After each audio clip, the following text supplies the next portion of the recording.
Olá novamente, eu sou o Píndaro, consultor e instrutor de automação e é um prazer receber você no 7º vídeo da nossa série Automação Industrial. Hoje o assunto é o S7200, uma das soluções mais versáteis da Siemens para automação industrial. Vamos explorar suas principais características, aplicações práticas e vamos entender como ele pode ser o diferencial para projetos industriais modernos. Preparado? Então vamos lá!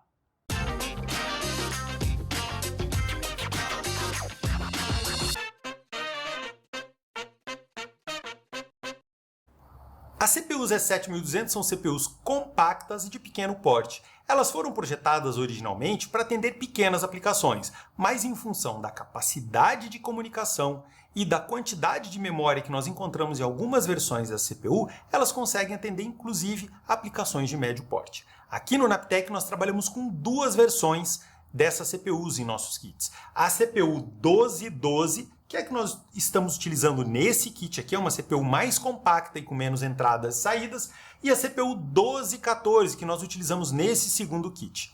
Essas CPUs são diferentes em vários aspectos, e para entender melhor essas diferenças, nós vamos para o TIA Portal. Eu vou utilizar o TIA Portal para mostrar as principais diferenças entre as CPUs S7200.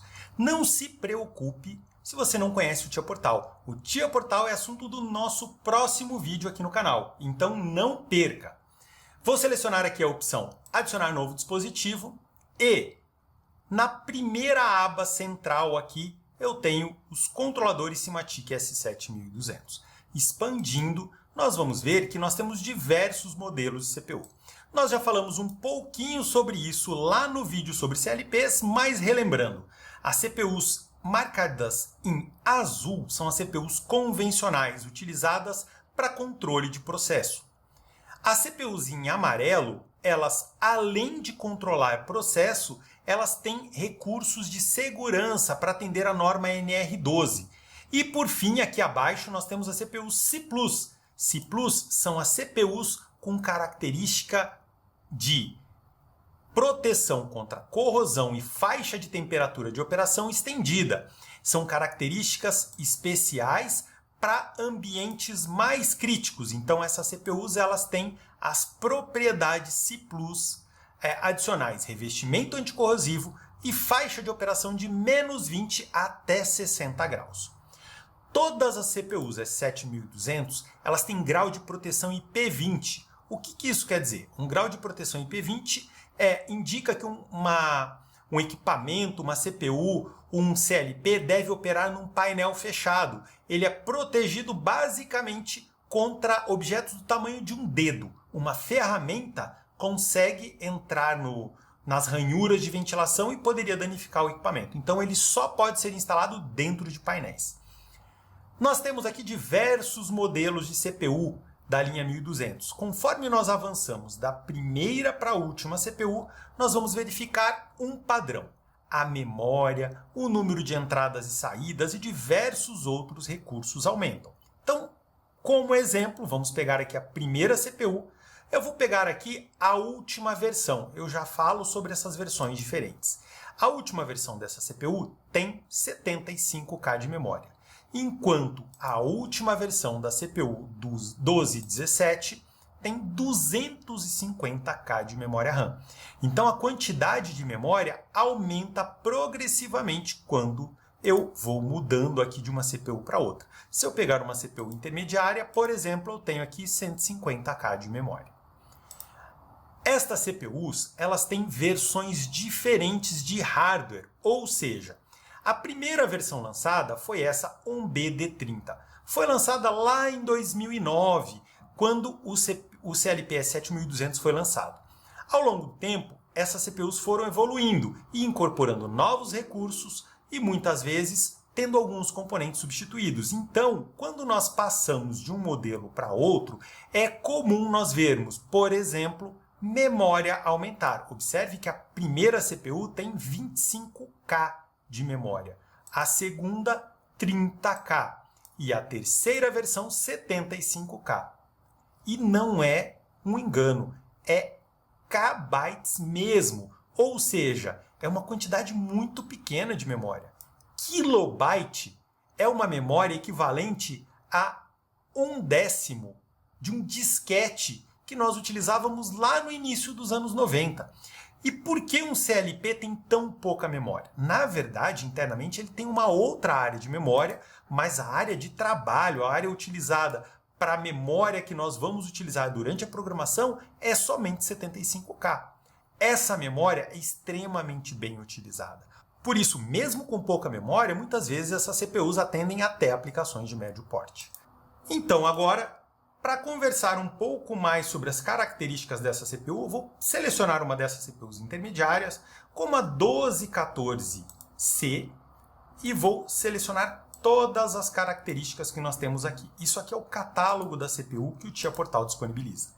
Vou pegar essas características, colar num bloco de notas, organizar para que nós possamos conversar sobre elas. Colando aqui no bloco de notas, então, agora eu vou separar as características em linhas diferentes para identificar cada uma delas e conversar sobre qual a importância e para que serve cada um desses recursos no nosso CLP. Então, inicialmente, vamos conversar aqui sobre a quantidade de memória. Quanto mais memória, melhor. A CPU vai ter capacidade de armazenar mais dados e manipular mais informações. O detalhe é que, normalmente, a quantidade de memória da CPU é calculada de acordo com a quantidade limite de entradas e saídas que essa CPU tem e com a capacidade máxima de processamento, com a velocidade do processador. Não adianta nós termos uma quantidade grande de memória se o processador não tem condições de executar de forma rápida o programa. Essa CPU tem 150 kilobytes de memória, kbytes mesmo. Kbyte é uma unidade de medida de memória que nós usávamos muito na década de 80. Por que tão pouca memória? Porque o programa que vai para a CPU ele é compilado e essa área de memória é utilizada basicamente para trabalho, não inclui, por exemplo, armazenamento de texto, comentários e assim por diante. Para isso, a CPU tem uma área de memória adicional que nem aparece aqui na especificação. Então, essa quantidade de memória, por mais que seja pequena, é suficiente para a maior parte das aplicações. As CPUs de entrada da linha 1500 têm 150K de memória. Segunda característica, fonte de alimentação de 24 volts. O que isso quer dizer? Quer dizer que essa CPU precisa de uma fonte externa. Quando nós olhamos nossas CPUs aqui, nós vemos que para a mesma CPU, como nós temos aqui em cima, nós temos versões AC, DC, relé, DC, DC, DC e DC, DC, relé. No vídeo sobre CLP nós já falamos sobre isso, mas nós sempre vamos optar pelas CPUs com alimentação DC, que é indicada pelos primeiros 2 dígitos aqui dessa especificação. Por que fonte externa? Muito simples. Se nós tivermos uma descarga elétrica, um surto na rede elétrica, o que vai ser danificado é a fonte e a CPU vai permanecer intacta. Então, isso garante uma vida útil mais longa para a CPU. E no caso de substituição, é muito mais fácil trocar uma fonte do que uma CPU completa com o programa. Logo abaixo, nós temos a quantidade de entradas digitais. Nós temos para essa CPU 14 entradas digitais integradas e logo abaixo 10 saídas. Por que DI DQ? DI, Digital Input. E DQ? O correto seria DO, Digital Output. Mas a Siemens optou por utilizar um Q para não gerar confusão entre o O do DO com o 0. Então, por isso a Siemens utiliza o Q para indicar as saídas. Outro ponto, nós temos aqui DI Sync Source. O que isso quer dizer? Quer dizer que esse bloco de entradas digitais pode ser utilizado tanto com sensores NPN quanto sensores PNP. O detalhe é que, quando nós configuramos e conectamos a alimentação nesse bloco de entradas, todas as entradas vão seguir um dos padrões. Então, se você configurou como Sync, todas as entradas são Sync e vice-versa.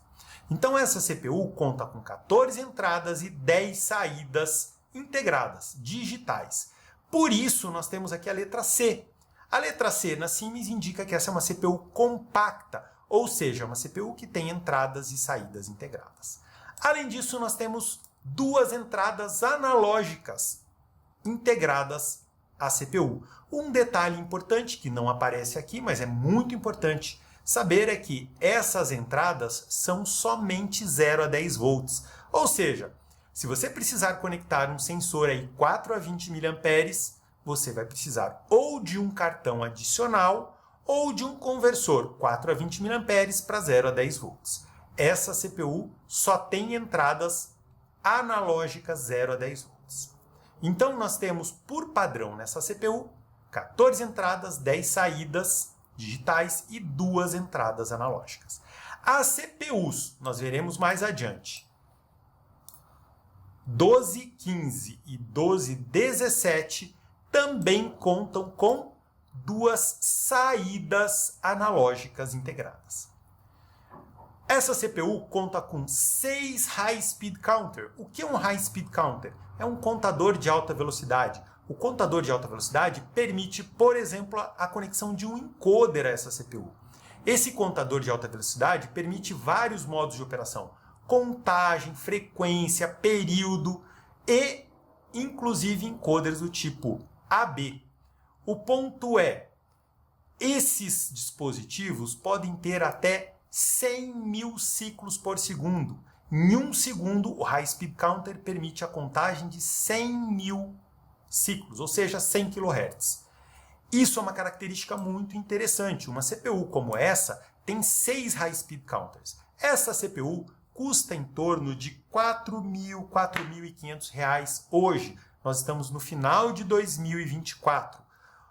Um cartão de 2 entradas de contadores de alta velocidade por S7500 custa em torno de R$ 8.000. Então, para aplicações mais simples, com o 1500 é muito comum que as pessoas utilizem o S7200 como uma remota, ou seja, somente utilizam as entradas e saídas digitais de alta velocidade para reduzir custos e evitar a necessidade de comprar um cartão de contagem rápida para o S7500, que é muito mais caro. Além disso, essa CPU conta com 4 saídas de pulso. 4 saídas de pulso permite controlar 4 eixos, por exemplo, de servomotores ou de motores de passo utilizando pulso, ou utilizar essas saídas para um controle PWM.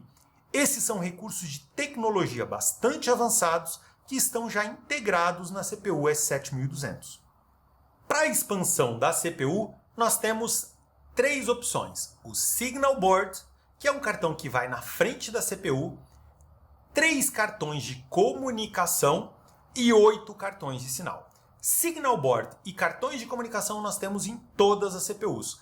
Porém, os cartões de sinal, nós temos a CPU 1211, que não suporta nenhum cartão adicional de sinal, a CPU 1212, que aceita 2 cartões, e a partir da CPU 1214, nós temos a possibilidade de conectar 8 cartões. Nós temos também a possibilidade de conectar dispositivos Profinet. Profinet é o padrão de comunicação da CPU S7200. É um padrão de rede baseado em IP. Nós vamos falar sobre Profinet em um vídeo mais adiante. E nós temos várias possibilidades aqui. Protocolo de comunicação TCP/IP, Open User, comunicação S7. Ele tem web server integrado, tem a possibilidade de utilizar OPC. Então nós temos várias possibilidades de comunicação, apesar dessa ser uma CPU de pequeno porte. Então o que nós vamos fazer agora? Eu vou rapidamente adicionar todas as versões de CPU no TIA Portal para que nós possamos observar as diferenças entre elas. Então, no TIA Portal, vamos começar aqui primeiro pela CPU 1211. Não quero configurar nenhuma característica de proteção. Vou selecionar adicionar uma nova CPU. Vou selecionar agora a CPU 1212. Não quero mais visualizar essa janela pedindo características de comunicação. Vou adicionar uma CPU 1214. Depois da 1214, vou adicionar uma CPU 1215. e, por fim, uma CPU 1217. E assim nós teremos todas as CPUs, todas as versões, com exceção das CPUs de segurança adicionadas. As características principais das CPUs de segurança são área de programa específica para a programação dos blocos de segurança, que nós não vamos abordar hoje. O que nós temos aqui então são algumas CPUs e se nós observarmos a primeira CPU, que é a 1211, nós vamos ver que ela é menor, ela tem uma interface Profinet de comunicação e aqui do lado esquerdo nós temos 3 slots de expansão. Vamos dar uma olhadinha na CPU real.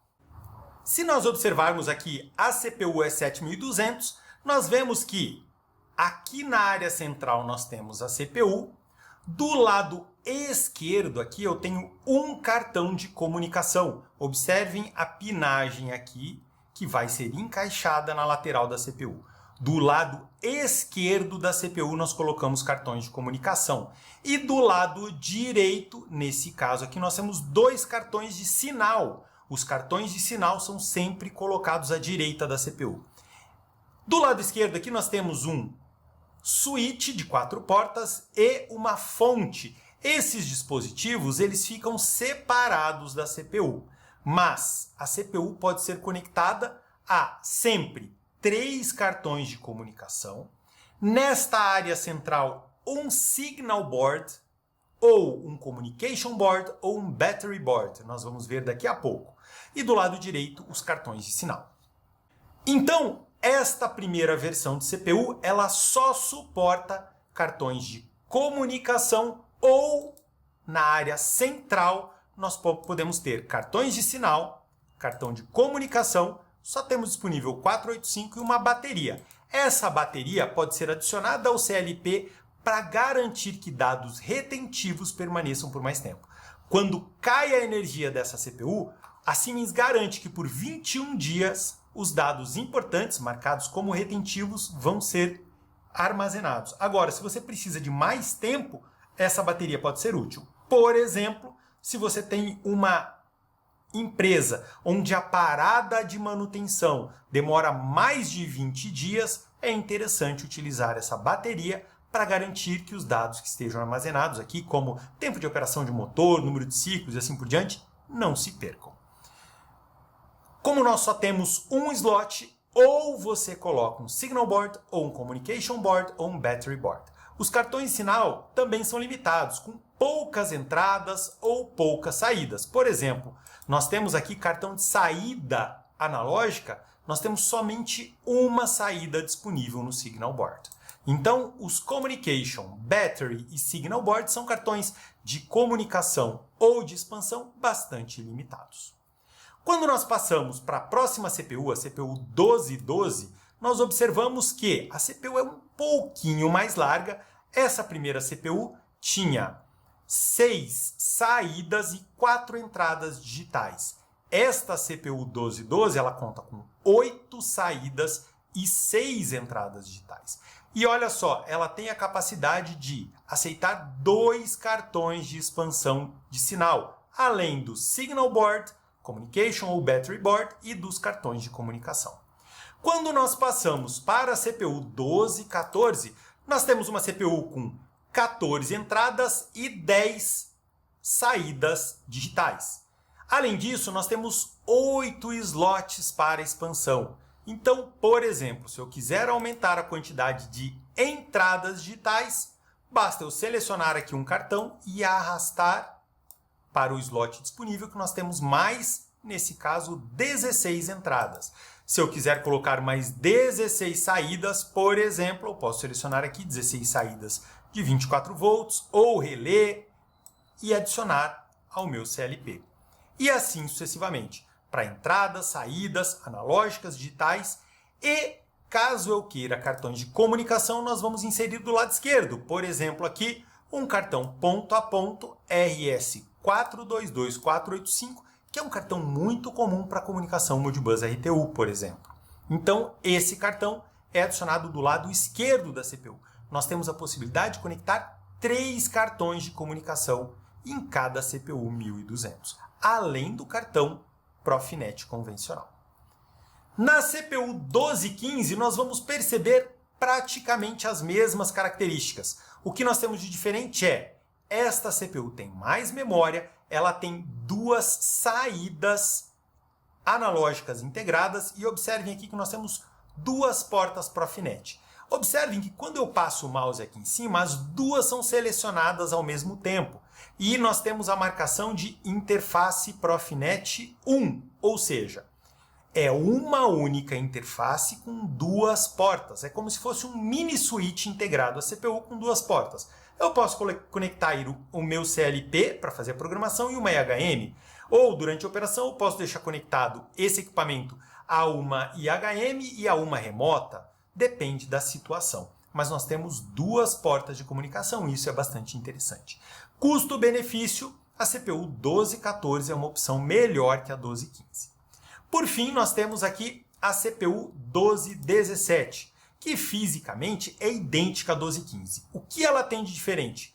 Basicamente, a CPU 1217 ela tem nas entradas e saídas a possibilidade de você conectar dispositivos RS485, ou seja, ela tem interface RS485 integrada à própria CPU. Ao meu ver, não é uma boa opção, porque você pode utilizar cartões RS485 adicionais externos e eles são baratos. É muito mais barato do que você comprar uma CPU, por exemplo, 1217. Uma CPU 1214 com um cartão RS485 é mais barato. Então, eu não considero essa uma boa opção.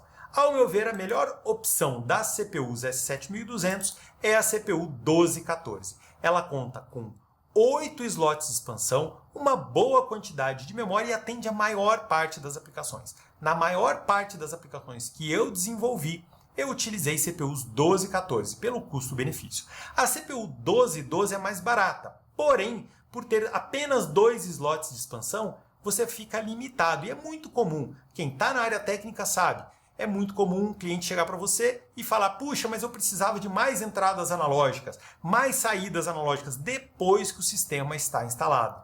Então, por padrão, eu opto pela 1214, que tem mais flexibilidade. Outro ponto, quando vocês forem montar um painel com essas CPUs, é muito importante lembrar dessa capacidade de expansão, porque, eventualmente, um cliente pode pedir para você alguns cartões adicionais e se você montou o painel com a CPU muito justa, sem espaço dos lados, aí, para fazer uma substituição e um upgrade, o processo é muito mais complicado.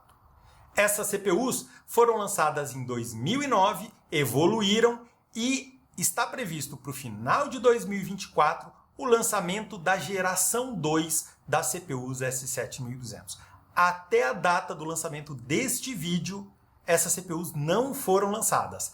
Quando elas forem lançadas, nós teremos um vídeo aqui com as características e uma apresentação detalhada dessas CPUs. Esse foi o nosso vídeo sobre o S7200. Um CLP de pequeno porte, flexível e muito moderno. Eu espero que você tenha aprendido como ele pode fazer diferença nos seus projetos. Se você gostou, não esqueça de curtir, se inscrever no canal e ativar o sininho para não perder nenhum vídeo novo. No próximo episódio, vamos ver o TIA Portal, a ferramenta para programar e configurar o S7200 e outros CLPs da Siemens. Eu vou te mostrar como criar um projeto, fazer edição do programa, então não perca! Te vejo no próximo vídeo.